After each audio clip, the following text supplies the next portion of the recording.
Welcome to the Streets and People podcast presented by Get Around Cabo Car Free.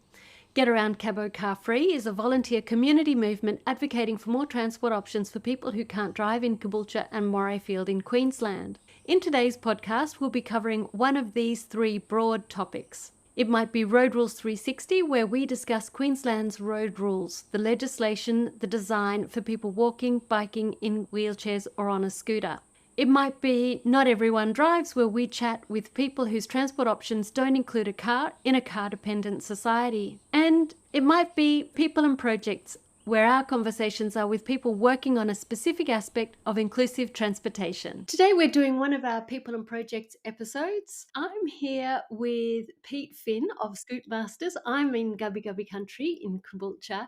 Whereabouts are you, Pete? I'm based on the north side of Brisbane, so we're at Warner. How did you end up being interested in e-scooters and then go on to start Scootmasters? And I heard from Antoine last week that it was called something else before. How did it all come to be? Yeah, sure. Well, firstly, hi, Wendy. Hi, listeners. How is everybody? This is my very first podcast, and I'm very excited. Scootmasters. In 2017, I was paying ridiculous prices for fuel. I was driving to and from work, stuck in traffic, and I'd heard about these electric scooters, and I thought, well, now this sounds like a little bit of fun. Now, back in those days when they were still highly illegal, you weren't allowed to ride them on footpaths anywhere in the public, but a lot of people were riding them. I noticed them getting out and about, so I purchased a cheap scooter and started riding it to work, and the rest is just history. Scootmasters worked very, very closely with Mark Bailey, Transport Minister at the time. We did lots of roundtable conferences, and we were instrumental in getting them legalised, and then also having some legislation changed. I'm sitting here going, wow, how did you get access to the minister? How did that happen?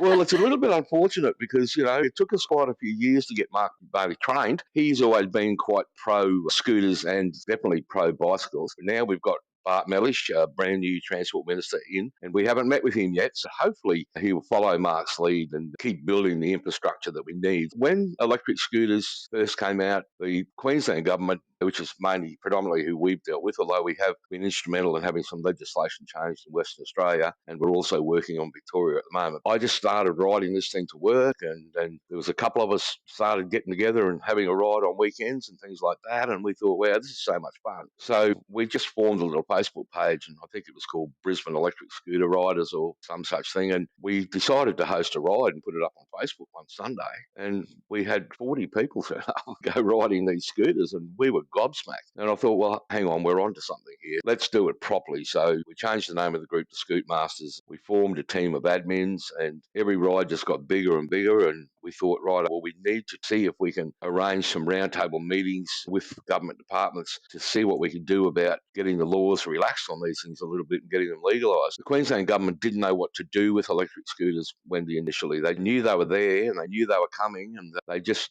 didn't know whether to treat them as bicycles or toys. And then, unfortunately, people started killing themselves on them. Fatalities from people not wearing helmets and riding them drunk and things like that. And that's when the government had to stand up and pay attention and say, right, what are we going to do?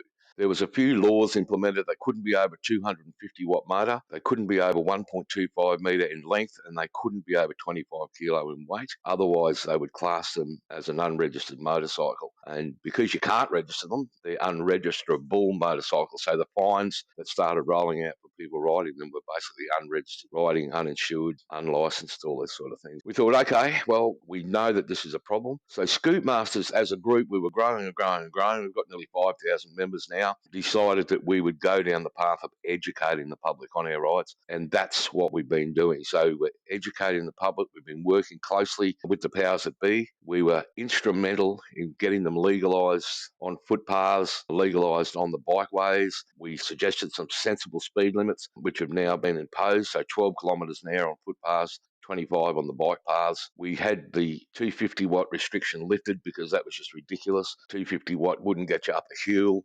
We decided setting speed limits was the better way to go. So, Wendy, it's the same. You can buy a $150,000 Porsche, but you can still only drive that car at 100 kilometres an hour. So that car might have 500 horsepower, but you've still got to stick to the laws. So that's what we've encouraged governments to do with scooters. And it seems to be working okay. Certainly helmets and safety gear on every single one of our group rides, and we ride every second weekend. We enforce safety gear. If people aren't wearing the correct safety gear, we don't let them ride. We encourage full face helmets. We don't like people riding them while they're drunk, obviously. If they're intoxicated, they don't ride. And the government are paying attention to this, paying attention to what we do. And as a matter of fact, we have a riders briefing prior to every single ride just to let people know what's expected of them on the day. And we quite regularly have members of the QPS turn up to these riders briefings and address the crowd and let them know if there's been any changes in legislation. And we also, on our admin team now, one of our senior admins is also a senior member of the QPS. So we're doing everything right. We've still got a long way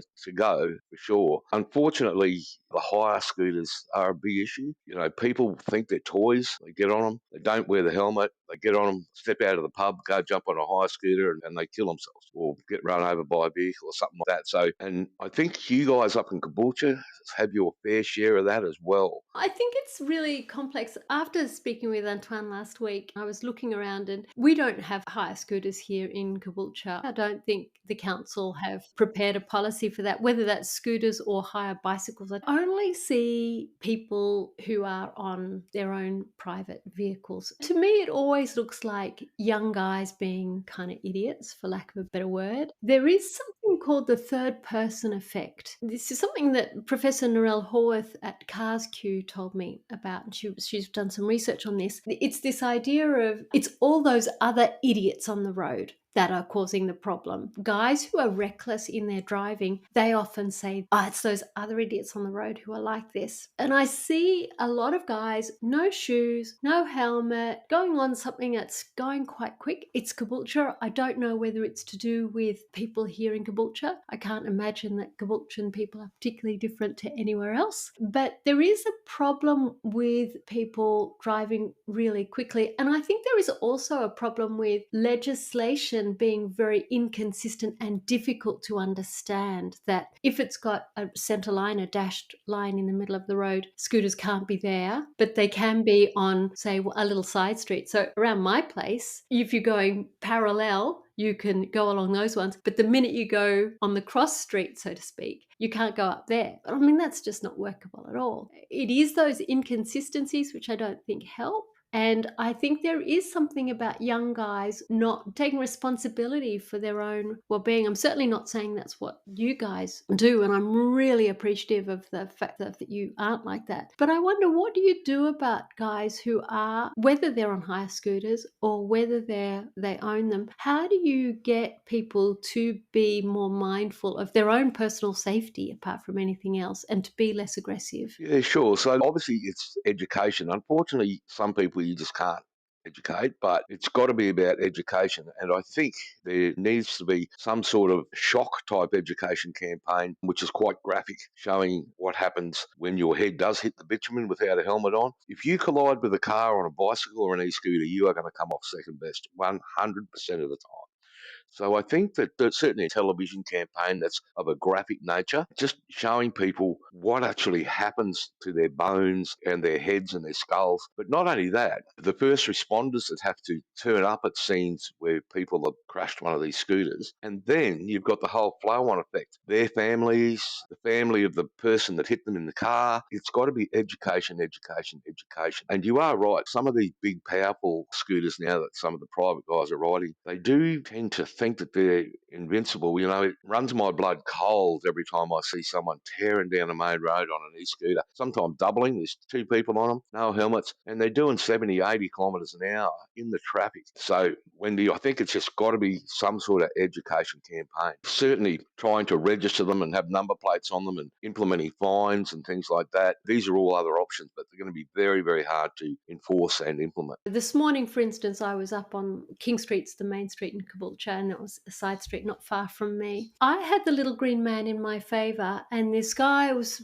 6 o'clock in the morning, so he was bleary-eyed and still waking up. He just wasn't expecting anybody to be on the pedestrian, and he just started turning left, even though there was a red arrow there against him. And I think there is a complacency by drivers as well that the road rules will always be there in their favor, and not aware that actually they could kill somebody or hurt somebody at any moment. And there isn't awareness there either. So it strikes me as being a bad combination of habitual driving. We go the same place all the time and you expect to see nothing there, and then somebody is there. And then some people who are kind of crazy in the middle of all that. So maybe I'm going in a rough tangent, but it strikes me that we aren't aware that actually roads are really dangerous spaces. It's sort of become, I don't know, like a bedroom on or an office on wheels almost, and not realizing the full danger of that. I don't know. What do you think about what I'm saying? Absolutely, and I've been guilty of doing that myself. You'll be driving home from work, and you'll just be an autopilot. You're thinking about what happened throughout the day or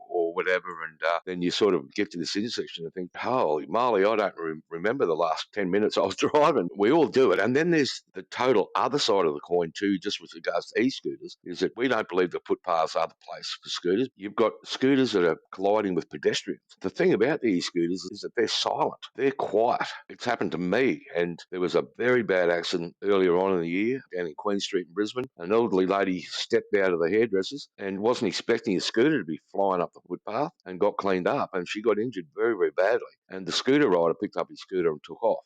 There's a whole series of issues around these electric scooters, but they are here to stay, Wendy. We have to deal with that, and we have to make it work. At the moment, scooters aren't allowed to ride in designated bike lanes, which is crazy, just like bike lanes that are on the road. So, the green lanes? Absolutely, that's where they need to be. Footpaths, in my opinion, even at 12 kilometres an hour, footpaths aren't a place for them. But rest assured, we are working on that. The combination of scooters and pedestrians and scooters and motor cars, it's all very, very dangerous. We have to make it safe somehow. I think it's the same for bicycles as well. I think there's this idea that you're either in a car and you're fully protected by a couple of tons of metal. They're now 2 tons, those cars. 50% of cars are now 2 tons. They're huge. Or you're a pedestrian. And there isn't anything for this other size vehicle, which is human scale transport, people who are riding bikes or people who are on scooters. And it strikes me that the problem isn't the scooters or the bicycles, it's that there isn't any provision for this other transport mode, because cars take up so much space. There's just simply no room for anybody else. And they keep saying we want more and more and more space. And so everybody else has to kind of squeeze onto the footpaths, which is kind of crazy. Now, you were going to mention about footpaths. What were you going to say about that? Footpaths are just not the place for electric scooters or cyclists, in my opinion. I think that bikeways on the road are where they should be. Unfortunately, we don't have enough infrastructure yet. Having said that, we're blessed to live in southeast Queensland, because particularly Brisbane, Sunshine Coast, Gold Coast, Caboolture, where you guys are, because the infrastructure that we do have here is very, very good. I don't know if this is a fact, but I believe that there's over 1,000 kilometres of bikeways in southeast Queensland. I'm talking dedicated bikeways, which is just fabulous. But we've got to get these things off the footpaths onto the bike lanes. And this business of 50 kilometre an hour roads with no centre line, we're trying to legislate to have that changed. We don't want them ridden down the motorway or on 80 kilometre an hour roads, but certainly the majority of streets, particularly those that have a dedicated bike lane, we think we should be able to ride it. And we think that getting them off the footpath, getting them on the roads, it'll have a twofold effect. Firstly, it'll be much safer for pedestrians. And secondly, the more scooters that end up on the bike lanes, then drivers will start becoming aware of them.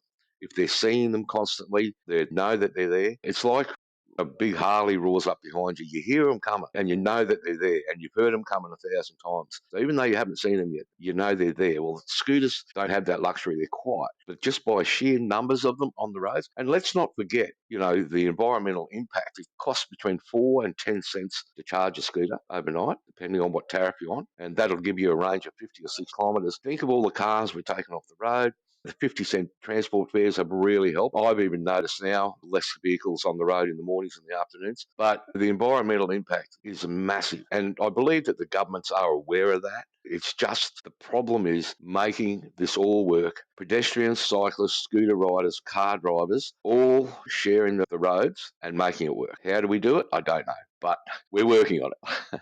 And this is it. I did an interview yesterday with Graham Curry, who's a professor of transport at Monash, and we were playing around with how do we deal with this transport issue on the outer suburbs? Because I'm in Caboolture. Warner, I guess, is probably not so dissimilar. It's an outer suburb of Brisbane. And what do you do about shifting transport needs and getting more transport options? And I think scooters, bicycles, and footpaths are really the ticket to shifting and increasing the transport options for people. But as part of that, we need to think about, well, cars, what do we do about cars? And how can we make the roads safer for people who are sort of near cars, as well as those in cars, and also maybe slow down street speeds, particularly in suburban areas, so that it's safer. What do you think about that? How would that go down for you Yeah, guys? so look, I think 40 km/h speed limits in the quieter suburban streets would probably help somewhat. Also, Department of Transport have done a wonderful thing in the city, and for those of you that haven't been down into Brisbane City lately, they've actually segregated the bikeways. So even though the bikeways are still on the roads, I'm talking about in the centre of the city, they've segregated it. So what they've done is they've removed a lot of car parking in that main block, that Queen Street, Ann Street, around there, and they've turned that into green lanes, and they put physical bollards along those lanes to separate them somewhat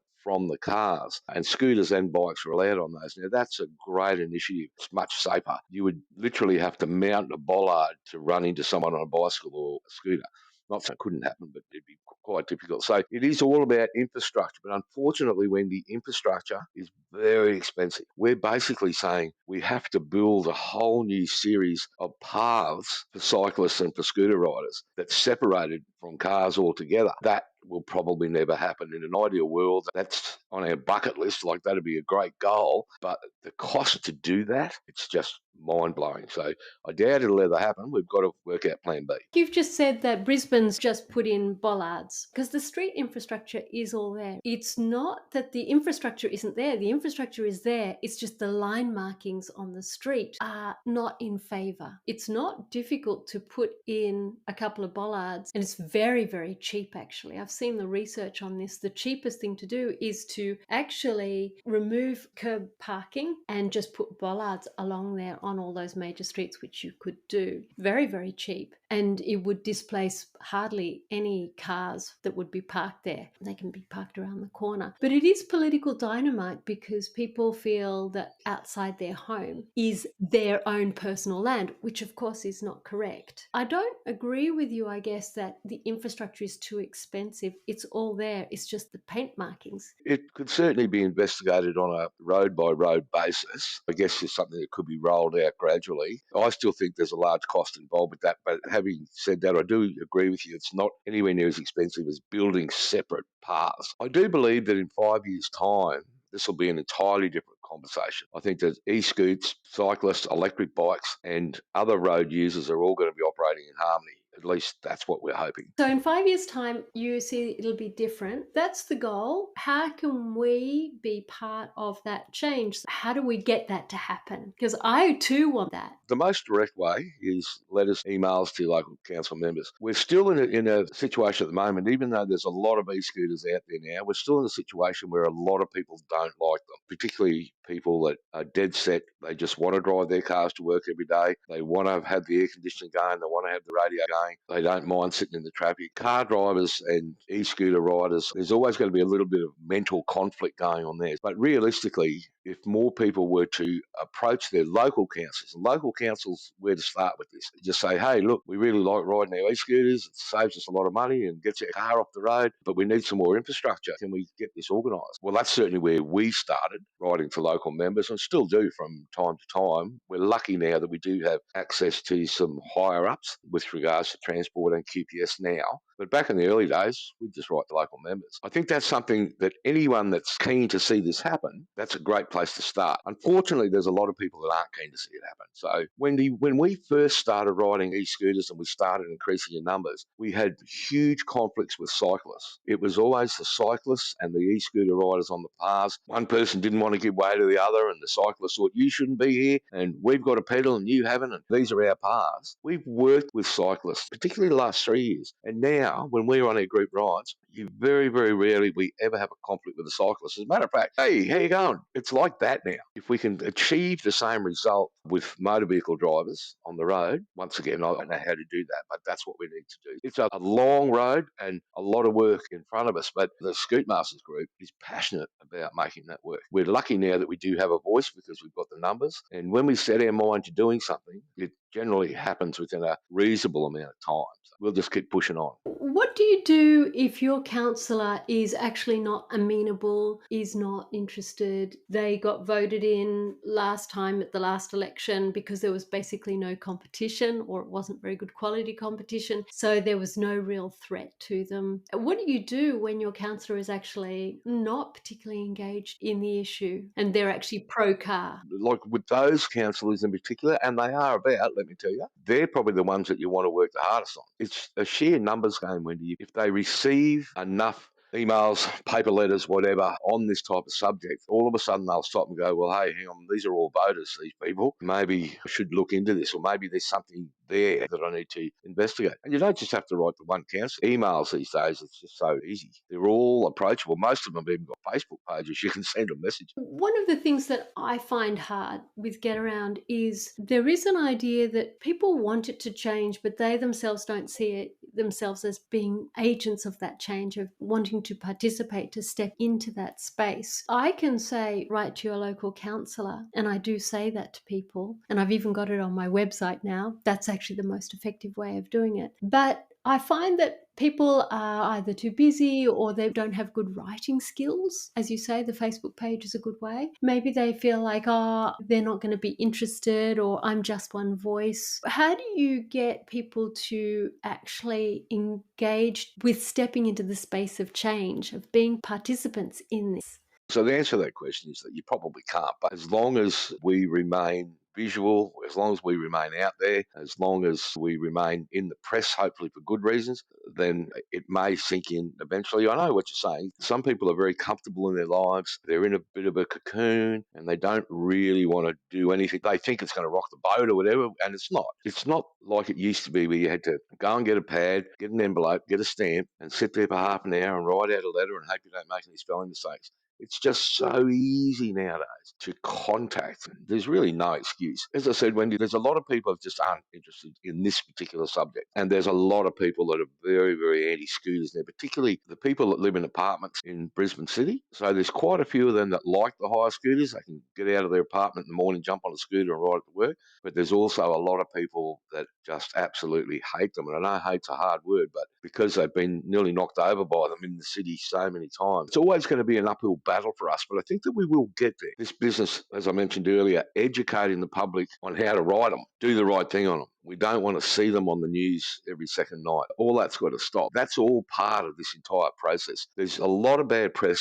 about fires, terrible, tragic fires and e-scooters, and it's called thermal runaway. E-scooters have got lithium-ion batteries. Lithium-ion batteries are by and large very safe. They're a great form of electricity storage, so all your electric cars also run lithium-ion batteries. If they do explode, and they do, we've all seen it, then something happens called thermal runaway. Now, you can't put that fire out. It doesn't matter how much water or foam you use, you've just got to step away, and the fire brigade even do it with electric scooter fires and electric car fires. They just cordon off the area and they let them burn. With electric scooters, I can pretty much say we've actually just started doing a bit of research on this, and we know it's higher than 70 or 80%, maybe even higher than that, of scooters that catch fire in someone's home and burn their house down are scooters that have been stolen. And the scooters are so easy to steal, they're getting stolen every single day. When you purchase an electric scooter from a reputable retailer, you get a smart charger that comes with it. The smart charger, once that battery's charged, it'll shut it off. And they work. They work all the time. They're good. But if you've bought a stolen scooter, pinch the scooter off the street, doesn't have a charger with it, obviously, then you get on eBay and buy a $20 charger that's the wrong voltage. This is what they do. Plug it in, 10 minutes later, your house is on fire. We need to also educate the public a little bit on the fact that the scooter fires are a big setback for us as a group trying to promote electric scooters, but there's a reason that they catch fire. And normally with electric car catches fire, it can be a fault, but generally it's because they run over a curb or a gutter, the batteries are underneath and they've damaged the battery pack. And it's the same with electric scooters. You can actually collide with a gutter and damage the battery pack and they will catch fire. By and large, they're pretty safe. I have about 22 or 23 scooters at Scootmasters HQ in our warehouse. Most of those are on charge 24/7. We've been doing that for 7 years, never had a fire. My advice to anyone that was buying a scooter secondhand off one of the online platforms, if the scooter says no charger or the charger was lost in a recent move or something like that, just run away, because it's crazy how brazen some of these fellows are. They'll steal a scooter off the street and then they'll put it on one of the online platforms like the next day for sale. It amazes me how cheeky they are. And then you're the recipient of stolen goods as well. Presumably it's got a VIN number on it. They do. They have a serial number on them, but a lot of the retailers are pretty haphazard about that. E-scooter sales in Australia is still a little bit of a cowboy industry. It's getting better, much better, but quite often when you have a look at your receipt, the serial number's not even listed on the docket. So it's up to you. If you purchase an electric scooter, if you purchase from one of the bigger retailers that are out and about now, then you're pretty right. If your serial number of your scooter is not recorded on your invoice, then you need to find that serial number and write it on there. Keep a copy of that yourself. I got my bike serviced. I bought it from a bike shop and then I always take it back to the shop to get serviced. The salesperson was saying, I'm sorry, we don't provide those batteries because that bicycle, you bought that at a big electronics store, supermarket, or wherever it was. And once that battery has expired and it no longer works, actually the whole bike is now defunct because you can't buy the replacement battery from anyone, anywhere. I was told to recommend never buy an e-bike from a supermarket or from a big box retailer. Always buy it from a bicycle shop, because the researchers found that if you buy it from a supermarket, within 6 months you've paid more for it than you have if you had actually bought it from a bicycle shop, because the gears don't work, there's a problem with something else, and then the seat doesn't quite work, or all this sort of stuff. Have you found those problems on scooters as well? And it's a very, very good point. You can jump on Alibaba and buy an electric scooter. You can jump on eBay and buy an electric scooter straight out of China. And we've always said to our members, there's a couple of the bigger retailers here that we endorse, and we don't endorse them because they give us money. We endorse them because they look after our members. And that's what's the number one priority for me, is the after-sales service. So you've hit the nail exactly on the head there by the statement that you just made. So purchasing from one of the retailers, it doesn't matter if you buy online from that retailer, but as long as they have a bricks and mortar store somewhere and they stock parts, spares and things like that, and after sale service, that is very, very important. We have had a lot of members that have bought scooters from the Chinese website. And look, at the end of the day, they're all made in China. Don't get me wrong, but then there's made in China and then there's made in China. They've been so cheap. They've been like $500 less, even including shipping. But you are right, within a month, they're having dramas with them. The retailers certainly won't honour any warranty, but you can't expect the retailers to work on them either, because as soon as they undo a nut or a bolt on that scooter, they're then liable. They usually just tell them, no, we're not going to do it. So you ride an e-bike around Caboolture. How do you find getting around Caboolture on your bike with regards to traffic and cars? And Apart from this morning when somebody was half asleep and tried to kill me, I've had a number of people in cars not realising the size of their vehicle and not expecting anybody to be on the footpath or being on the road shoulder or anywhere. Just, well, I'm in a car and the roads are mine, so that's what I do. But apart from that, I tend to be very cautious on footpaths, and I'm very cautious with pedestrians, so I go up slowly and I bell, a good distance ahead, not just right behind them, because that jolts them, that makes people afraid, but I try and give them as much warning as I can from as far back as I can. And then what I tend to do is, if I'm riding on, say, King Street, which is the main street, and there are cars parked along on the road shoulder, I'll go out onto the road if it's clear. And then what I tend to do is I stick my arm out to the left saying, I'm just passing these cars. You don't need to try and run me over, because they get really impatient. They're really hostile and aggressive. And I've had people be very, very intimidatory in cars. Generally speaking, it's okay. The size of those cars is already very intimidating. And that does make me very nervous. Just being around those cars, they're just not human scaled at all. That's why pedestrian deaths are on the increase. So to answer your question, I really enjoy the activity. I really love the freedom of it. I really enjoy being able to do that. But I'm often quite scared about what cars can do. I have 2 wing mirrors on my handlebars to be able to see behind me, which is really helpful. People who drive cars are not aware of how awful it is for anybody else. The upside is that a lot of people, if they don't ride bicycles, but particularly e-bikes and now scooters, realise just how much fun it is and how much freedom that you get. When I first started riding e-scooters around some of the paths in the parks here in Brisbane, I'd be in a suburb somewhere that I knew well, and then I'd just come out on this end of this path and I'd go like, where am I? And you'd be just looking around going, you don't know where you are because you've been riding through an area that you didn't even know was there. And it still happens to this day, all these years later. When we do what we call recce rides, our admins will go and do a reconnaissance ride to plan a future ride on new paths. It's just amazing where you can get to and where you can go. For the whole day, you've spent 10 cents on electricity. It's just an amazing feeling, absolutely amazing. And if people that haven't experienced, once again, I'm not talking about just bicycles, because riding an e-bike is a completely different experience to riding a bicycle, in my opinion. And I've got an e-bike. I know a little bit about them. I like them. And riding electric scooters is another level again. If you don't like them or whatever,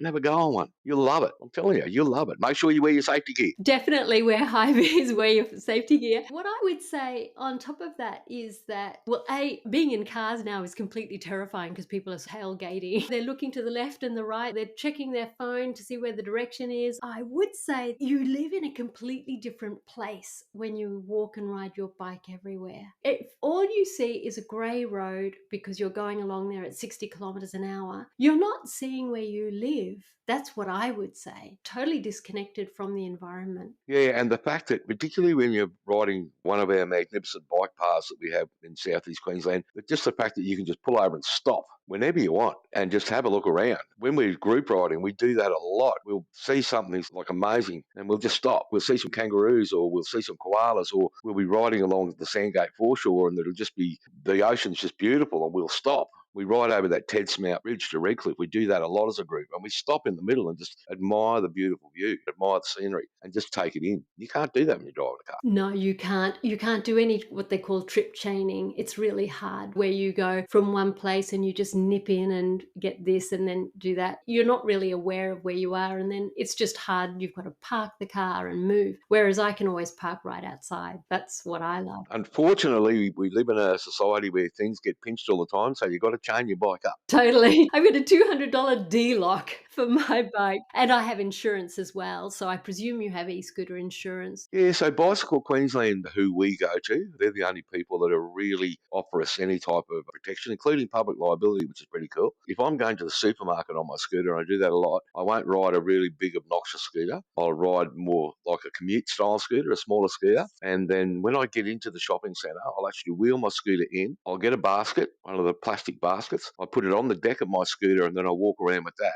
And that's basically a shopping trolley. So you can wheel it up and down the aisles. And I've done that often and I've never had a conflict. Yeah, we've had a couple of members that have said that security have told them that they can't take the scooter into the shopping centre. But I'd love to know what the legalities of that are, Wendy. I wonder. That might be once again another insurance thing, like fire or something like that, maybe. But the only thing I've heard is one of the police constables said the security guards don't want the kids to bring the scooters into the shopping centres. They don't want kids riding in the shopping centre. It is difficult because they do get nicked, and there aren't facilities. I do know one company which has very high quality locking facilities for scooters. They're the only company that I'm aware of that does that. You could find out more about their lockers and do a review. Actually, that would be really good. I would be very keen to shoot a video review on the product. As a group, we do shoot a lot of video reviews on electric scooters. We're really fortunate now, particularly the admin team, that most of the scooter importers in Queensland, when they're importing a brand new scooter, they send us one for field testing and to do a video review on and then report back to them about any problems that we have with it. We do a heap of those. Gee, it's been great to have this chat, and I'm so pleased that you guys have been really successful, and we're not far away, so don't be a stranger. Come up this way. Thanks, Wendy. Been an absolute pleasure. Thanks so much, Pete. Bye. Thanks for enjoying Streets and People, presented by Get Around Cabo Car Free. We publish our podcast regularly at the usual places and on our website, where you can find out more about us. getaroundcabocarfree.com.au. That's www.getaround, get around, that's pretty straightforward, Cabo, C-A-B-O, that's short for Caboolture, Car Free, C-A-R-F-R-E-E, there's no hyphen in that, .com.au. Our theme music is The Thief on AM Sound, which is just like our cars on our streets, always stealing the space. So let's stop that thief.